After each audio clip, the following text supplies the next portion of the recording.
Après 6 années en tant qu'entrepreneur dans le business des paris sportifs, aujourd'hui j'arrête cette activité et j'ai décidé de tout vous révéler sur les coulisses de ce business, les choses qui sont plutôt sympathiques et vraiment le côté sombre de cette activité et vous expliquer aussi du coup pourquoi j'arrête. Alors en 6 années on a quand même fait des belles choses, on a monté une chaîne à 40 000 abonnés, 2 sites internet, on a eu des partenariats en tout genre, des choses vraiment très cool et certaines beaucoup plus douteuses. Aujourd'hui j'arrête tout, je sais pas si j'ai le droit de vous dire tout ce que je vais vous dire dans cette vidéo, mais j'ai décidé de le faire parce que j'ai plus rien à perdre, étant donné que j'arrête cette activité. On va commencer par le début pour vous donner un contexte. Je pourrais faire une vidéo d'1 heure sur le début de cette activité, toutes les aventures que j'ai traversées, mais le but de cette vidéo c'est pas de s'attarder uniquement sur cette partie-là, mais je suis obligé de vous donner un contexte, donc on va aller très vite sur mes débuts.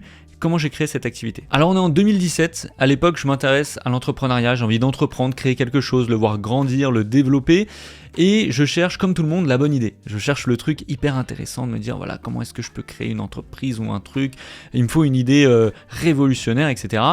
Et je me rends compte que c'est très très dur de trouver un truc qui est extraordinaire et on me donne ce conseil, on me dit Damien, pose-toi la question, quel est l'élément, le sujet où les gens te demandent le plus de conseils. Et à l'époque, je suis assez jeune, j'ai plein de potes qui commencent à jouer au paris sportif et ils savent que moi j'ai des connaissances dans le monde du football parce que c'est ma passion, j'adore ça, je regarde un peu tous les matchs, les championnats, etc., les transferts. Et du coup, ils viennent tout le temps me voir en me disant voilà, j'ai un combiné, qu'est-ce que t'en penses, etc., etc. Et du coup, petit par petit, je m'intéresse à ça, je leur dis attention, là le buteur s'est blessé, ils ont une série plutôt noire, etc., etc. Et du coup, je me dis je peux peut-être donner des conseils sur des analyses de match, pour donner les stats, pour donner les avis sur la forme des joueurs, etc., etc. Et je décide de monter des pages Facebook. À l'époque, c'était vraiment laborieux, j'aimais pas trop ça. Et je me dis, j'aimerais bien faire un truc quand même dans la vidéo. Sur YouTube, à l'époque, il y a vraiment personne qui fait des paris sportifs. Il y en a quelques-uns, mais c'est vraiment pas fun, c'est pas cool, etc. Et je me dis, il y a un créneau à prendre sur cette partie-là. Je me lance, à l'époque je m'en rappelle c'était vraiment full passion, parce qu'on était sur du championnat brésilien, je crois qu'il n'y a plus personne sur cette chaîne qui a connu cette époque où je parlais vraiment des championnats brésiliens, j'essayais de me spécialiser, avoir une petite niche là-dedans, c'était vraiment très compliqué, mais il a commencé à avoir du monde qui s'intéresse du coup à mes vidéos, à me poser des questions, à me demander des conseils sur certains matchs, et il faut savoir qu'à l'époque j'étais vraiment pas très bon en termes de vidéos, les vidéos étaient moches, je mettais 5 heures pour le tournage, montage, etc. C'était vraiment hyper laborieux, et du coup je sortais qu'une vidéo par semaine, et quand il a commencé à avoir un petit engouement autour de la chaîne, les gens me demandaient plus de vidéos, on veut plus de conseils, il y a tel match, fais-nous une vidéo, etc., etc. Et du coup c'était très compliqué pour moi de pouvoir assumer ce rythme, et après ça a été vraiment la magie de cette niche au niveau business. Je pense que c'est une niche que je vais jamais retrouver, c'est les gens qui m'ont poussé à créer l'activité. Donc j'expliquais, je disais voilà, je peux pas faire plus d'une ou deux vidéos max par semaine, et je disais j'ai pas assez de temps pour ça, je dois faire d'autres choses pour gagner ma vie. Et c'est les gens qui m'ont poussé à me dire mais Damien, mais crée un VIP. À l'époque ça s'appelait comme ça, un VIP. Moi j'aimais pas trop le concept parce que déjà à l'époque le VIP c'était vraiment beaucoup d'arnaques, c'était pas vraiment des passionnés du football. Et on m'a dit mais Damien, si toi tu veux être quelqu'un de réglo, d'avoir un prix qui est correct pour accéder à un groupe où tu donnes beaucoup de valeur, où tu essaies de faire les choses bien, quel est le problème? Les gens s'ils ont envie, ils ont envie, s'ils n'ont pas envie, ils regardent les vidéos qui sont gratuites. Et je me suis dit ouais allez go, je me lance. Donc je me suis lancé comme ça dans cette activité et là j'ai découvert vraiment le monde du business, de l'entrepreneuriat. C'était un truc hyper formateur parce qu'il y a énormément de choses à savoir. Il faut découvrir comment mettre un système de vente, comment créer des plateformes, sites internet, etc. Comment gérer une micro-entreprise, comment faire du marketing pour essayer que ton offre soit la plus belle possible et essayer de maximiser un petit peu les ventes quand même parce que ça reste une activité lucrative. Et donc tout ce monde-là, je l'ai découvert en plusieurs années, ça n'a pas été hyper rapide et ça a été juste une aventure incroyable. D'ailleurs, je pense que cette activité-là, vers 2019, ça a été vraiment le summum pour moi. C'est là où j'ai le plus aimé faire ce que j'ai fait. J'étais apprenti à côté et je me rappelle, c'était juste fou parce que je gérais ça le soir et le week-end. Tu reçois des paiements, tu peux t'acheter des choses. Je crois que j'étais le seul apprenti en audit TT. C'était j'ai vécu des moments un peu surréalistes. On me voit arriver, on me dit mais qu'est-ce qu'il fait lui? C'est un apprenti, il touche 800 € par mois et il se balade en audit TT. Bref, c'était des moments assez drôles, assez marrants que j'ai pu vivre du coup avec cette activité-là, mais c'était vraiment que du bonheur. À partir de ce moment-là, du coup, on devient beaucoup plus professionnel et il y a des choses qui deviennent beaucoup plus négatives dans l'activité, des sollicitations qu'on me fait Et c'est de ça que j'ai envie de te parler du coup aujourd'hui. Les premières sollicitations, c'est les sites de paris sportifs directement, donc que vous connaissez tous, j'ai pas besoin de citer les noms, les plus connus, pas forcément des trucs louches, vraiment les trucs les plus connus, qui viennent par des ambassadeurs et qui te proposent de faire de la pub sur tes vidéos pour essayer d'avoir des inscrits sur leur site internet. Et ils te proposent deux possibilités. Et c'est là où je trouve que c'est assez incroyable. Il y a une proposition qui est plutôt correcte, que moi j'avais choisie d'ailleurs.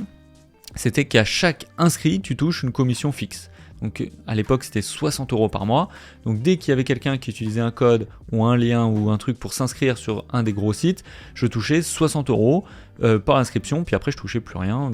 Fallait avoir de nouveaux inscrits, etc. C'était quelque chose que je trouvais plutôt réglo parce que je faisais la pub et souvent il y avait une petite promo pour les personnes qui avaient l'inscription. Donc je trouvais ça réglo, tout le monde était au courant de tout, c'était parfait. Mais il y avait quand même une deuxième sollicitation et les gens poussaient un peu pour que j'aille sur cette partie-là.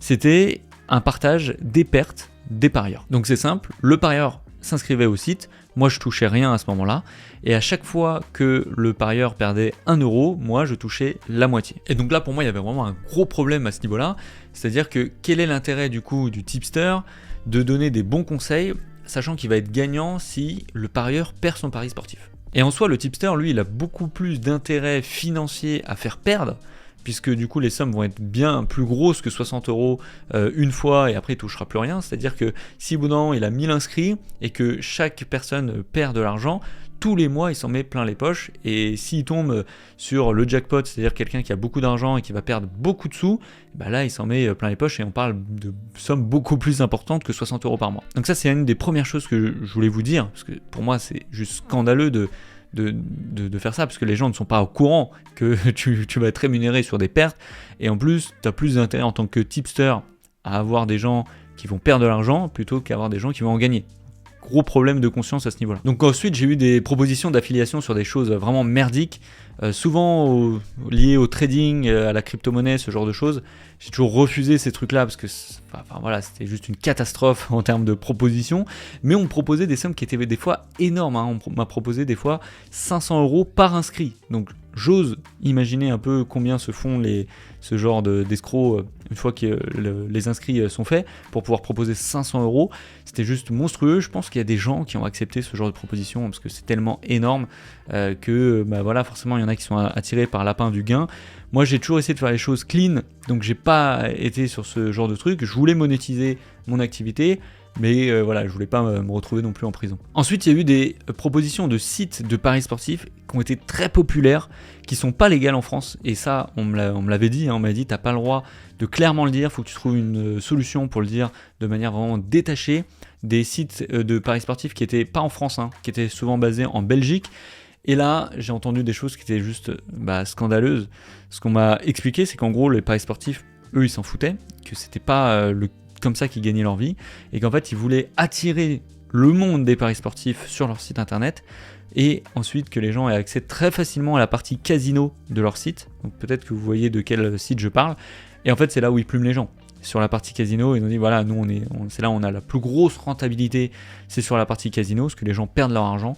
Donc on veut avoir des gens qui arrivent pour les paris sportifs, qui gagnent, perdent, etc., qui font leur vie, et qui sont tentés par l'attrait du casino, et c'est là où ils vont perdre leur argent. Donc moi j'étais assez timoré sur ce site-là, parce que la partie paris sportif était vraiment top. Il y avait des choses que tu pouvais faire, que tu pouvais pas faire ailleurs, comme par exemple parier sur des corners, parier sur des nombres de tirs, des choses qui n'étaient pas accessibles en fait sur les sites de paris sportifs en France. Donc j'avais quand même envie des fois de dire regardez, là on peut peut-être jouer sur des choses comme ça, mais je l'ai vraiment pas beaucoup fait, puisque je savais, ils me l'ont dit clairement, que leur but c'était de plumer les gens sur la partie casino. Donc c'est quelque chose que j'ai pas à développer par la suite, mais qui était important pour moi de vous le dire aujourd'hui. Faites très attention à ça. Si vous avez des sites où il y a une grosse activité sur la partie casino, sachez que le but, leur stratégie, c'est vous de faire perdre votre argent là-bas. Bon, ensuite j'ai eu quand même des propositions de partenariat qui étaient très très cool, avec des gens qui sont passionnés, qui sont à fond dans leur métier, notamment l'Algo de Polo. Vous savez que j'étais longtemps affilié à l'Algo de Polo, et là ça a été vraiment une super rencontre avec Paul, qui est vraiment un gars super, qui est passionné par ce qu'il fait, par les statistiques, par les algorithmes, par le sport. Donc ça a été vraiment des belles rencontres, il n'y a pas que des choses négatives dans ces activités-là, et j'ai pu pendant plusieurs années m'amuser avec des gens passionnés. Vous le savez, moi mon activité c'était d'être tipster. Donc tipster, c'est tout simplement d'avoir des gens qui te suivent et qui te payent pour que tu leur donnes des conseils, hein. Donc le monde des tipsters, il y a des choses à revoir, des choses à dire, à être clair là-dessus pour que vous soyez au courant. Moi déjà, pourquoi j'ai arrêté cette activité-là? Parce que je l'ai arrêté, tout simplement puisque les gains sont pas assez importants pour ce que recherchent les gens. Voilà, faut se renseigner, mais un ROI, par exemple, d'un professionnel, il va être entre 8 et 13%, je crois, et ça, les gens, ils n'arrivent pas à le comprendre. Eux, ce qu'ils veulent, c'est mettre 50 € et se retrouver avec 150 €. Et ça, quand tu es quelqu'un d'honnête dans le monde des paris sportifs, tu peux pas le garantir, c'est impossible, tu peux même pas forcément le réaliser toute l'année. Donc ça a été vraiment quelque chose de problématique pour moi, c'est qu'en gros les gens venaient pour des choses qui étaient un peu irréalistes. La deuxième chose, c'est que tout simplement tu as un produit qui n'est pas fiable, tu peux pas le garantir. Vous le verrez par la suite, parce qu'aujourd'hui j'aide d'autres entrepreneurs et j'ai fait d'autres activités, mais tu peux vendre des produits quand tu es entrepreneur sur internet qui sont fiables. Tu peux, je sais pas, si tu vends des produits pour éduquer un chien, tu as des méthodes, tu sais que c'est fiable, tu sais que ça marche, et du coup tu es confiant sur ton produit. Alors que moi, de dire que voilà, je vais faire gagner de l'argent avec des paris sportifs, je pouvais même pas le dire en fait, parce que t'es pas sûr. Il y a un mois où tu peux gagner, il y a un mois où tu peux perdre. Quelqu'un te rejoint en septembre, il est super content. En octobre, il est plus content. Et puis en décembre, il est de nouveau content. Donc il y a une variation en fait dans ton produit qui, moi, me posait problème parce que tout simplement, je pouvais pas garantir de résultats. Le problème, moi, que j'ai avec d'autres tipsters, et ce que je veux vous informer là-dessus, c'est que en fait, il y a plusieurs triches. La première, c'est tout simplement en fait de ne pas avoir de bilan. C'est facile de ne pas avoir de bilan. Quand tu n'as pas de bilan, tout est beau, tout est rose, puisque en fait, tu es tout le temps gagnant. Tu vas proposer 3 paris, tu vas proposer un safe et 2 fun. Si le safe passe et les 2 fun ne passent pas, tout simplement, tu dis voilà, on a fait le taf, notre safe est passé, tant pis pour les fun, c'était juste des fun. Si le safe ne passe pas et qu'il y a un des 2 fun qui passe, tu dis ah regardez la super cote que j'ai passée, c'est monstrueux, on s'en met plein les poches, etc., etc. Mais le problème, c'est que ces personnes-là, ils vous ont pas donné de mise. Ils vous ont pas conseillé de dire voilà, mettez 10 € là-dessus et 2 € là-dessus, etc. Ils vous donnent pas ça. Ils vous donnent juste le pronostic et les cotes. Ce qui fait que tu peux pas faire de bilan. Tu peux pas avoir un bilan de leur activité et tu sais jamais en fait si leur mois est bon ou pas. T'entends tout le temps qui gagne. Parce que voilà, ils ont gagné un des paris, et voilà, regardez, on a encore gagné, etc.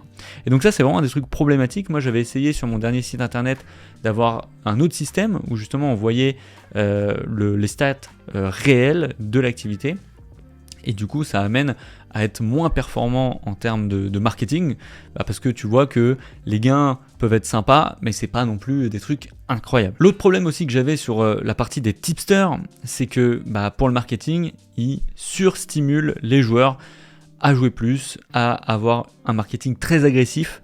Alors moi, je l'ai déjà eu aussi, puisque en fait, c'était le nerf de la guerre, hein, tu voyais. Si tu le fais pas, ça marche pas. Quand tu es un peu plus agressif sur ton marketing, ça attire du monde, il y a des gens qui arrivent à te rejoindre. Et en fait, ça passe par quoi ? Ça passe par stimuler, par faire des leviers psychologiques pour dire regardez, là vous êtes en train de louper quelque chose, faut venir, faut nous rejoindre maintenant.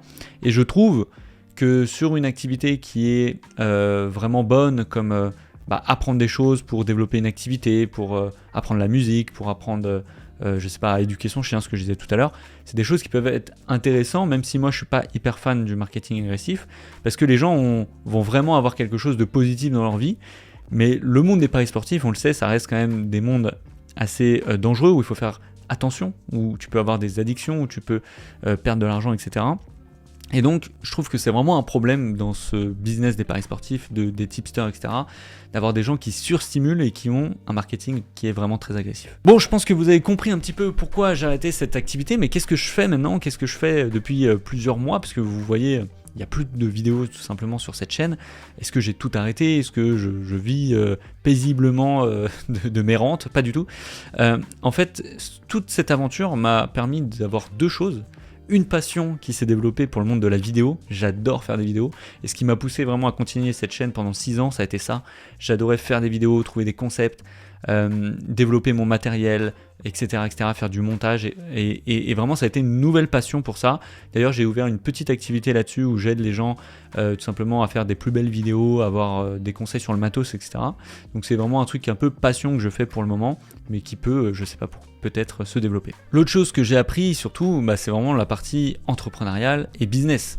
Créer une activité, développer une offre, la vendre, avoir un branding, etc. C'est vraiment un truc que j'ai appris de A à Z et qui est juste incroyable. Et ces derniers mois, j'ai aidé 2 entrepreneurs à monter leur activité, à la développer, à avoir des astuces, des choses que j'ai appris pour optimiser, aller plus vite, gagner plus d'argent, développer plus l'activité. Et c'est vraiment des choses où je me plais parce que je découvre une autre activité que tout ce que j'ai pu vous dire sur les paris sportifs, et de voir des gens qui développent leur business, c'est juste incroyable et j'adore faire ça en fait. Et pour le moment, j'aide des entrepreneurs qui ont déjà une activité, donc ça veut dire ils n'ont pas besoin finalement en fait d'apprendre le business parce qu'ils ont déjà beaucoup de connaissances, ils ont déjà pris des formations chez des gens, ils ont déjà ils se sont déjà renseignés sur comment monter, etc.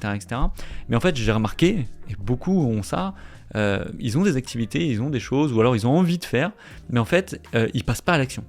Et je trouve que j'ai une force là-dessus de pouvoir motiver les gens à faire, à avoir des devoirs, de leur botter le cul quand je vois que ça avance pas. Et en fait, j'aime beaucoup cette chose-là, de motiver, de conseiller, de regarder la partie stratégique et de voir les gens qui ont des résultats, c'est juste incroyable. Et le levier en termes de temps réussite est bien meilleur pour moi.